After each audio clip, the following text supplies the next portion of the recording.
from the station working for you. This is WRTV News at 6, streaming now. COVID-19 cases hitting record levels in Indiana again. And today, Governor Holcomb announced the state is leaving stage 5 and will reinstate many restrictions. We break it all down for you. Leaders in the city of Indianapolis calling for certain changes after a grand jury declined to indict an IMPD officer in the shooting death of Dre John Reed. What they're calling for and how you can have your voice heard. Not to bring so much sadness, but kind of bring a little bit of joy, if not only for a few minutes, for some of the mothers that's endured the pain that I've endured. Honoring the lives of homicide victims, how one woman is hoping to provide comfort for grieving mothers while celebrating her own son's birthday.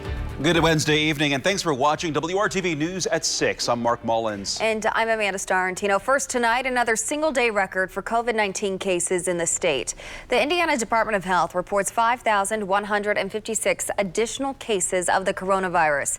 To date, 224,374 Hoosiers have been diagnosed with COVID. The state also confirms 31 additional deaths. So far, 4,512 people in Indiana have died with COVID-19. Data from the Department of Health also shows that 26.3% of Indiana's ICU beds are available.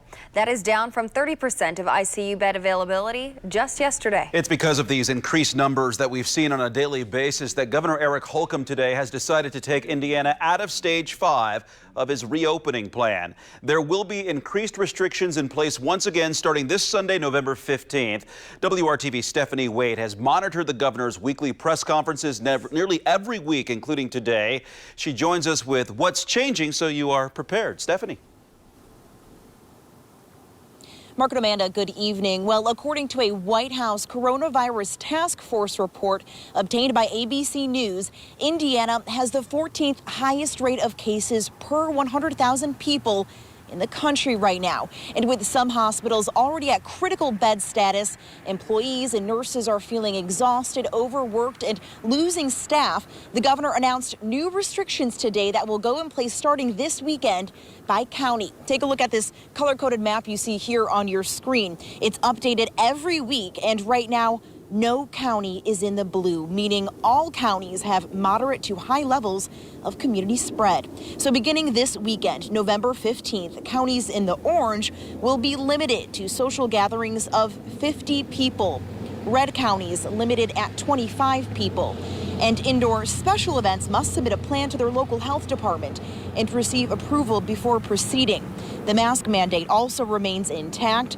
The governor announcing $20 million will be made available to local cities, towns, and counties to help with compliance. And as hospitals really begin to feel the pinch and worry they'll have to start cutting services and elective surgeries, the state health commissioner explains why taking a step back is so necessary. We've doubled our cases every week for 4 weeks now, and we know that a certain percentage of those individuals, especially our elderly individuals, will end up in the hospital. And so consequently, if we turn this around now and decrease those cases, we still have that 10 days to 2 weeks of individuals that are still going to hit our hospital system. So yes, this is why we have to turn the tide now. This is why we need to make changes now. And, you know, the governor's talking about not wanting to close businesses down, but the reality is some of our schools are having trouble staying open because of the number of teachers and students that are sick and on quarantine. Soon that will happen, or is already happening with our businesses across the state. So one way or the other, things will shut down and decrease if we don't take proactive action now. Now, to learn about more restrictions to come, again, starting this weekend in your area, you can visit our website at WRTV.com. Reporting live tonight outside the State House, Stephanie Wade, WRTV. Thank you, Stephanie. The Indiana Department of Health Chief Medical Officer, Dr. Lindsay Weaver, released more information about a potential vaccine arrival in Indiana. Dr. Weaver expects to receive the Pfizer vaccine first, as the company reported a 90% effective rate in preventing COVID-19 in their tests. She says Pfizer may submit for an emergency use authorization as early as next week. According to Dr. Weaver, the Moderna vaccine could arrive by the end of the year. She says the state won't give out any doses of any vaccine until they are cleared with an emergency use authorization.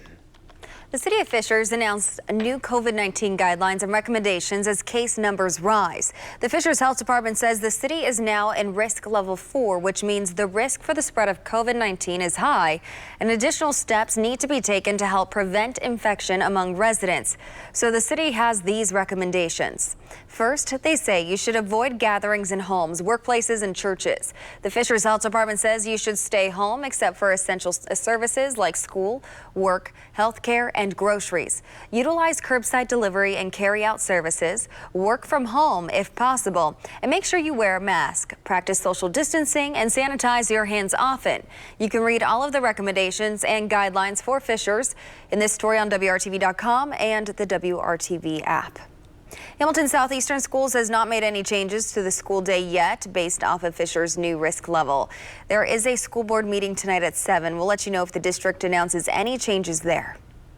And tonight, Butler University says COVID-19 cases are increasing on campus. The school says 46 students and 4 employees currently have the virus, and another 179 students are in quarantine.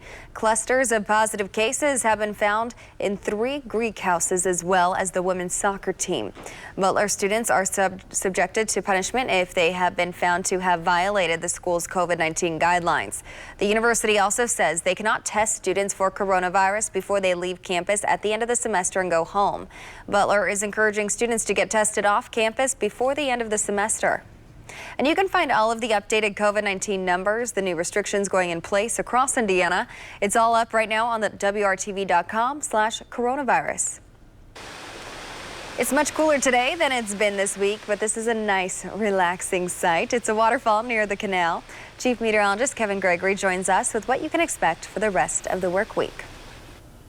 And Amanda, the sight and the sound relaxing of that waterfall, and this should relax you further. You can see not a cloud in the sky, a little orange glow on the horizon. We had lots of sunshine today, but man, was it cooler. In most cases, almost 30 degrees cooler than yesterday. How's your memory? Your meteorological memory. This was the view 1 year ago on this date from the Motor Speedway, the Pagoda camera, trying to look back toward Indianapolis. We had 2.8 inches of snow on this date in 2019. No chance of that tonight. A big blue H sits over the land of Lincoln. We're on the east side, or the cool side, of high pressure. That will give us a light wind out of the north and keep our sky clear and set the stage for temperatures to tumble. There's the light wind, 5 to 10 miles per hour. Current temperatures in the low 40s. You see where we're destined, obviously, to drop into the 30s. Nothing Arctic on that map. And this is the game plan for tomorrow morning. Temperatures start right around freezing. We'll work our way back into the mid-50s. We'll talk about the coldest days ahead. There are a couple that you'll want to kind of circle on the calendar. That's coming up. When you have to circle them. All right, Kevin, thank you. Today, members of the Indianapolis City County Council and other Indianapolis leaders talked about what they believe needs to happen next after a grand jury declined to indict an IMPD officer in the shooting death of Dre'Jon Reed. Special Prosecutor Rosemary Corey announced the decision in the case Tuesday evening. Reed was killed by IMPD officer DeJour Mercer following a police car chase that turned into a foot chase in May. Indiana State Police provided evidence they say shows Reed fired 2 shots at the officer, something the attorney for Reed's family has denied. But again, the grand jury declined to indict Officer Mercer. Today, the president of the Indianapolis City County Council acknowledged a lot of people are upset by this ruling, and that's why he says the city will hold a series of virtual community conversations where a dialogue can be created that could lead to positive change. And to attempt to stitch over these divisions without really listening to each other, including and especially without hearing each other's real pain, is like a surgeon stitching up an infected wound. It inevitably leads to bigger problems. Council President Bob Osley says that we will learn more about these community conversations in the coming days, and he is urging anyone who wants to protest downtown to do so peacefully, like last night. Tonight, more than 200 families in Indianapolis are grieving the loss of their loved ones who were killed in homicides this year alone. Our Nicole Griffin spoke with a mother, hoping to provide comfort for other moms while celebrating the birthday of her son who lost his life to gun violence. Never in a million years would I had ever thought that I would be burying my child. It's been almost 3 years since Kathy Mann's son, Trayvon, was brutally killed on the northeast side of Indianapolis. Her necklace with his ashes inside is a constant reminder of the tragedy. I don't leave home without it. On November 17th, Trayvon would have turned 22 years old. Normally I do a balloon release every year for Trayvon's birthday, but we have had so many more mothers that have lost their children to gun violence. Myself alone, I've lost several family members in the last 2 months or so. On Saturday, Kathy is planning a gospel jubilee. She's calling it Put the Guns Down. Mothers are tired of crying. Pastor Donnell Howard of Hovey Street Church of Christ is opening his doors to the community for the event. And maybe it'll cause us to consider what we're putting families through before we pull those triggers. Maybe we need to consider the struggle of a mother, a sister, a brother, a uncle, a cousin, before we pull those triggers. Mothers and their families who have been impacted by homicides in Indianapolis are invited. Kathy has collected names of victims that will be read as a tribute. During the program, there will also be a chance for a real conversation. How do we stop the violence? Where do we begin? Does it start at home? Does it start at school? Does it start in our communities? We have people that want to come and say things, want to come and tell the police, hey, I know who did this, I know who did that, but they're afraid, for their own lives. As she celebrates her own son's life, Kathy ultimately hopes the Jubilee puts a smile on the faces of other grieving mothers and lets them know they are not alone. A balloon release starts here at the Hovey Street Church of Christ at 12:45 on Saturday, and then everyone will head inside for the program that begins at 1 o'clock. Working for you, Nicole Griffin, WRTV. Kathy estimates there is space for about 50 people inside the church due to COVID-19. Face masks will be required. Anyone is welcome to come to the balloon release. Again, that is 12:45 outside of the church. Veterans relate to veterans. Women relate to women. The challenges women veterans face and a new effort to help those in our area connect and feel supported. 3 months ago, they had no season at all. Tonight, it's the home opener for the Ball State football team. I'm Brad Brown. We're live in Muncie as the Cardinals get set to take on Eastern Michigan. We'll have a look at the game and how they're making it all happen here coming up in sports. And the circulation around Ada, nearly a hurricane, 70-mile-per-hour winds just off Tampa St. Pete. Lots of rain to our east. What's headed our way for the weekend? That's coming up.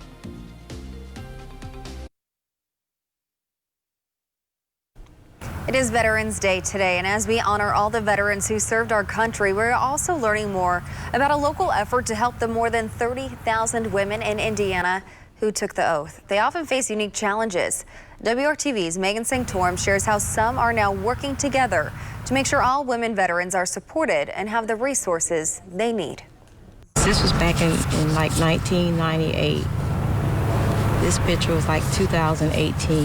Rhonda Stewart is a 23-year retired Army veteran. Sometimes I get teared up. As she looks back at pictures, she says she's reminded of her friends. And all the female soldiers. The good times and the pride that comes with serving our country.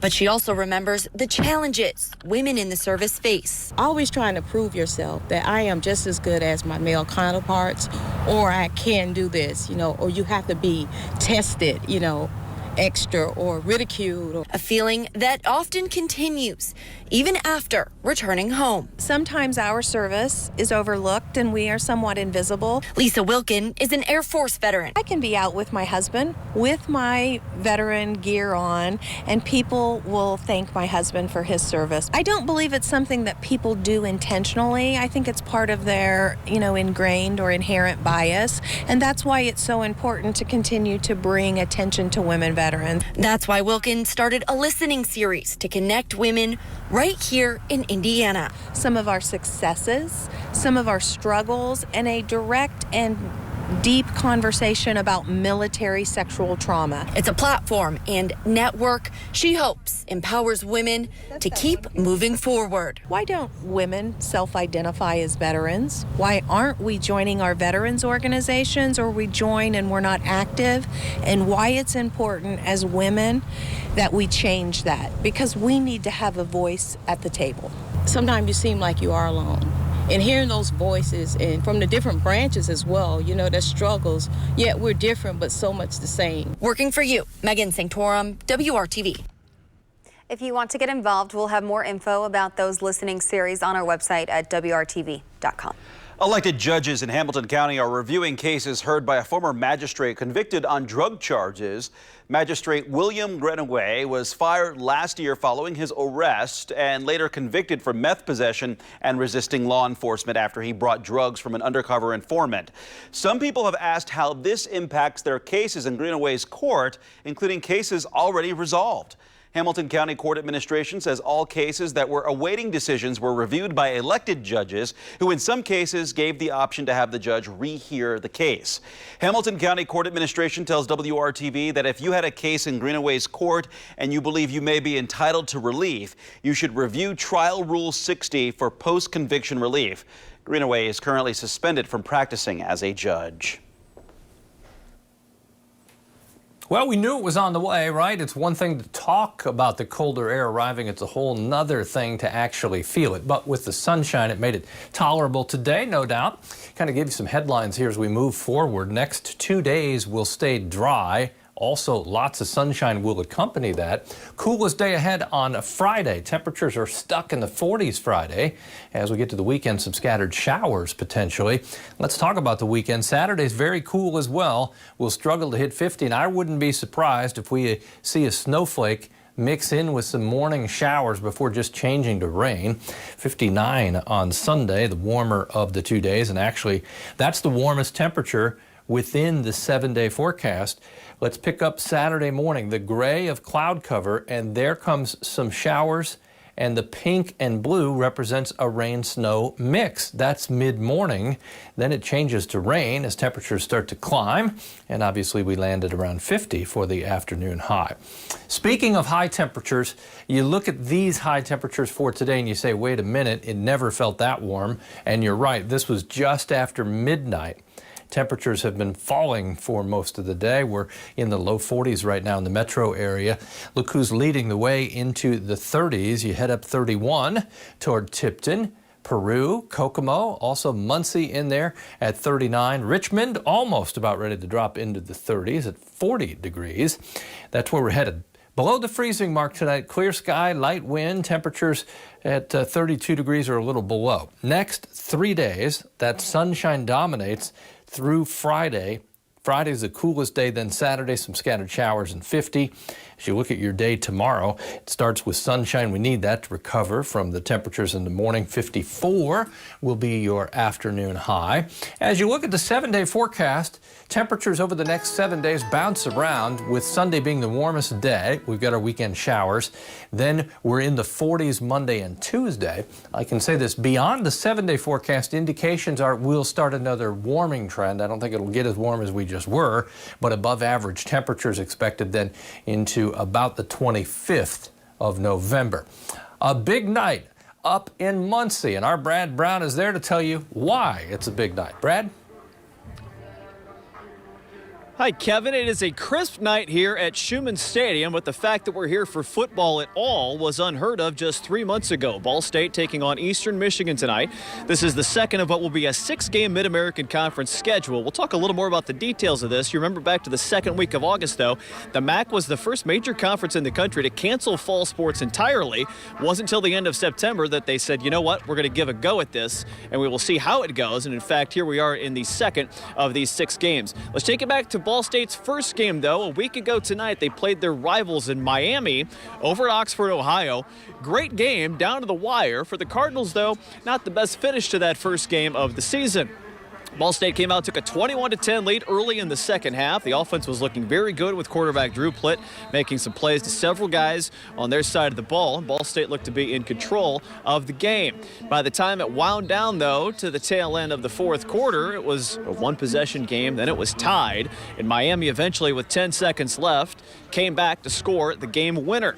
Put that one away after Ball State had tied it up with a field goal with about a minute to go, a late turnover, all sorts of things going on there. Nonetheless, Cardinals looking to bounce back here tonight as they get game one here on their home field.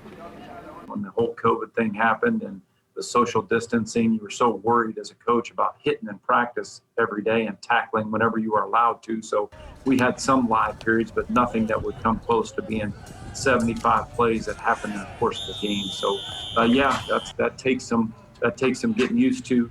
just being able to, translate that into a competitive setting, this week just seems to make everything even more comfortable than what it is, knowing that we already have a solid foundation, being here at our own stadium. So it fires us all up. We definitely got to come back and do the little things that we've been talking about in order to get wins. And we got to protect our home turf. So we're just trying to get a W. Now here on the home turf, the fact that we're here, we haven't been able to do a whole lot of these this season, just the nature of how college football is tonight. And things, of course, are very different as Ball State gets to set to kick off this first home game of the season. Some of the details we'll show you. I want to clarify, say no fans in the stadium. There actually will be some folks in here tonight. Players, coaches, the staff, they get a couple tickets each, so there'll be some family and friends here. They actually got approval for the marching band, the Ball State cheerleaders, and a few hundred students as well to be in the stands here tonight. So there will be some people. Back to BSU coach Mike Newigan talking about this whole landscape being different with COVID-19 in 2020. The Miami game, we traveled the day of the game, so we didn't certainly have to worry about any of the potential results coming back on Tuesday, not in our favor, and then adjust anything for anybody to get to the game late, whatever it may be. So it's great to be able to be at home here on Wednesday night. I think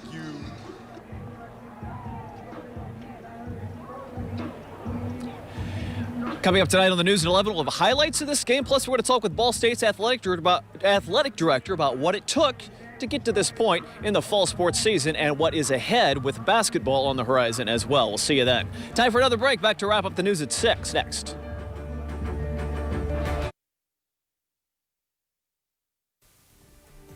Temperatures cool right on into the weekend. It's a cool pattern for quite a while. That's all for the news at 6. World News is next.